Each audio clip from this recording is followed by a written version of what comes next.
দেখুন, আজ আরও একটা অভিযোগের জন্য পোলের উপরে উঠলাম। এই ইনসুলেটরটা বাদ দেওয়া লাগবে, এটা নষ্ট হয়ে গেছে।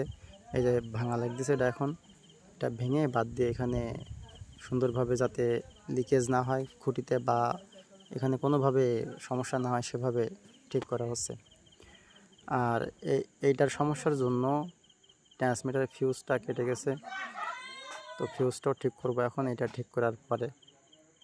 আর এখানে উপরে ওঠা লাগে না, এখানে উপরে ওঠার আসলে কারণ হচ্ছে এই ইনসুলেটর কাটার কারণে। ইনসুলেটরটা নষ্ট হওয়ার কারণে মূলত উপরে ওঠা। আর এখানে উপরে ওঠার কোনো প্রয়োজন পড়ে না।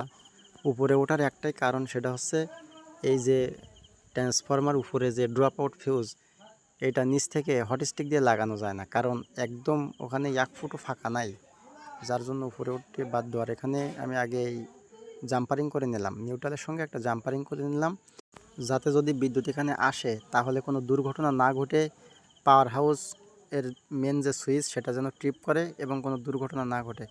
যাই হোক, এখন ফিউজটা আমি এই যে ফিউজ ব্যারেল বলে এটাকে আর কি, এই ব্যারেলটা আমি এখন ফিউজটা বাধাই করতেছি। বাধাই করা হয়ে গেলে আমি ড্রপ আউট ফিউজটা এখানে লাগাই দেব। এটা একটু সময় লাগার কারণ হচ্ছে এটা আসলে নেকেট ফিউজ করা হচ্ছে, কারণ ব্যারেলটা নষ্ট হয়ে গেছে, এই জন্য একটু দেরি হচ্ছে আর কি।